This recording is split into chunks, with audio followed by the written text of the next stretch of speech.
Assalamualaikum dan salam sejahtera. Baiklah, saya Hanan. Okey. Saya baru-baru ni terdengar, malah kita pun ada dengar juga kan, tentang seorang menteri yang mengatakan dia cuba untuk membezakan antara COVID dengan HIV. Okey. Ni isu tentang politician dan COVID yang baru-baru ni gelombang ketiga kan. So dia cakap HIV lagi teruk. HIV adalah kerana mereka semua berdosa, pembawa virus orang yang berdosa lagi teruk. Macam itulah. So sebagai seorang yang involved dengan komuniti HIV dah lama juga, saya sangat-sangat terasalah dengan apa yang menteri tu cakap. Okey, jika virus HIV dituduh sebagai virus pendosa, ianya adalah tidak tepat, kurang tepat. Walaupun kita tahu ianya mempunyai cara jangkitan iaitu seksual dan juga berkongsi jalan suntikan, tapi kita jangan lupa banyak kes, walaupun melalui seksual ke ataupun jarum suntikan ke, tapi kita perlu tahu bahawa ianya melibatkan ramai wanita yang tidak bersalah, kanak-kanak yang lahir dengan HIV. Adakah mereka berdosa? Mereka tidak tahu apa-apa. Sebagai contoh, yang paling selalu memberi kesan kepada saya ialah kanak-kanak yang lahir dengan HIV. Walaupun pada tahun lepas 2018 ataupun 2019 KKM telah berjaya mendapat status tidak ada lagi bayi yang mendapat jangkitan HIV daripada ibu mereka. Ini adalah kerana prosedur-prosedur yang mereka buat pencegahan waktu kelahiran. Tapi kita kena ingat, kanak-kanak yang dengan HIV ni masih wujud. Kanak-kanak dengan HIV ni masih wujud, di mana mereka ni menghadapi kehidupan yang sangat mencabar. Di mana satu kategorinya ialah mereka ini kebanyakannya anak yatim piatu disebabkan mak ayah mereka meninggal kerana HIV. Kita perlu ingat rawatan HIV hanya mendapat bajet daripada kerajaan, hanya disubsidiskan bermula pada tahun lebih kurang 2000. Lebih kurang tahun 2000. Sebelum tu rawatan adalah berbayar. Dan kanak-kanak ni tak mampu. Kebanyakannya sebab mak bapak mereka dah meninggal dan mereka terpaksa survive. Tapi kebanyakan kanak-kanak yang survive sekarang berumur dalam lingkungan 23-21 macam tu. Kerana mereka mendapat rawatan had ketika berumur 7 tahun ke atas.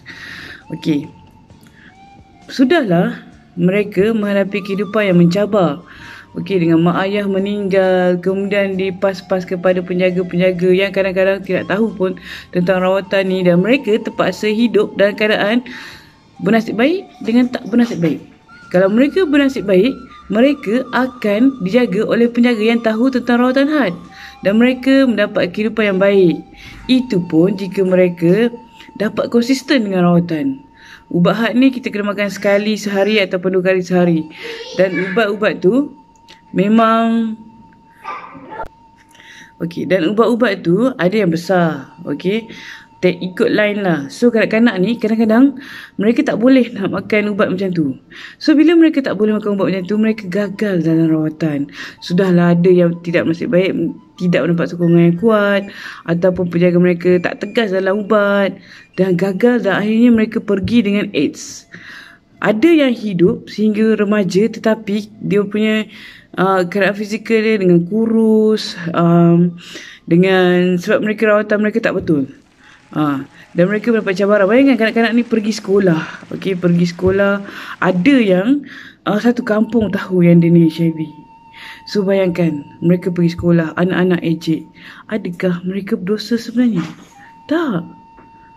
Dosa itu bukan milik mereka. Dan siapa kita untuk mengatakan mereka tu berdosa? Dan ada yang kebanyakannya meninggal kerana satu, rawatan mereka tidak dapat terdapat komit dengan rawatan tu ya. Sebab kanak-kanak nak makan pil, ada kanak-kanak yang memang tak suka makan pil, kita tahu kan. Bukan senang bukan senang. Ada yang meninggal kerana penjagaan yang tidak baik, penjaga mereka tak tahu untuk memberi rawatan yang baik, penjaga mereka tidak tahu knowledge tentang HIV, tentang rawatan had. Dan kebanyakannya memang anak yatim. So sangat-sangat kesian dari segi mereka ni. Dan kadang-kadang mereka ni lah yang membuatkan saya ni betul-betul bertahan dalam untuk teruskan NGO dan HIV ni. Mereka ni memberi semangat kepada kami semua, ramai orang. Okey, sebabkan kita nak bagi awareness bahawa mereka yang hidup dengan HIV ni perlu dibantu dan tidak sekali-kali meminta untuk diberikan pandangan yang negatif. Itu yang saya marah bila Menteri YB tu buat statement macam tu. Awak jangan lupa bahawa dalam komuniti HIV ni ada kanak-kanak yang lahir dengan HIV. Bila awak membuat statement macam tu, generalize macam tu, kanak-kanak ni terkesan. Mereka ni baca surat khabar juga, mereka ni tengok TV juga, mereka ni tengok internet juga. Apa perasaan mereka? Okey. Kemudian kategori kedua, yang mendapat HIV daripada suami. Ini adalah ujian bagi mereka. Okey, ujian bagi mereka. Mereka mendapat HIV, ada yang tak boleh survive, ada yang sama juga tak dapat rawatan yang baik, dah rumah tangga mereka berantakan, ada juga yang survive dengan baik. Jadi, adakah kita anggap orang yang HIV ni virus pendosa? Semua mereka. Okey, satu lagi lah, saya nak bagi tahulah kan, ramai mereka yang mendapat HIV ni kemudiannya mengubah hidup mereka dengan lebih baik. Mereka berhenti daripada aktiviti berisiko. Dan sebenarnya orang yang kena HIV ni, mereka kena HIV kerana perbuatan risiko mereka. Tetapi ada orang di luar tu yang masih melakukan perbuatan risiko tapi tidak kena HIV. Jadi dosa sama-sama, dihukum hanya orang yang HIV. Sama dengan orang yang mencuri tapi tidak ditangkap. Perbuatan sama, salah. Yang ditangkap tu salah dan dimasukkan hukuman, dikira hukuman. Yang tak ditangkap tu terus tersebar, terus berada di luar.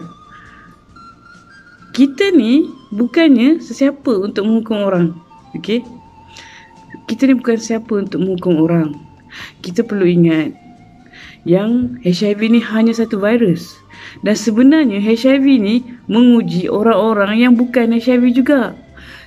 Menguji hati orang-orang yang bukan HIV. Di mana empati mereka? Di mana ego mereka? Di mana sifat kemanusiaan mereka? Itu sebenarnya. Orang HIV diuji dengan HIV, ya. Orang yang bebas daripada HIV tapi tahu tentang HIV diuji sama ada anda tu mudah untuk menghukum atau tidak. Sama ada anda itu mudah memandang rendah atau tidak. Sama ada anda itu ada sifat empati manusiawi ataupun tidak.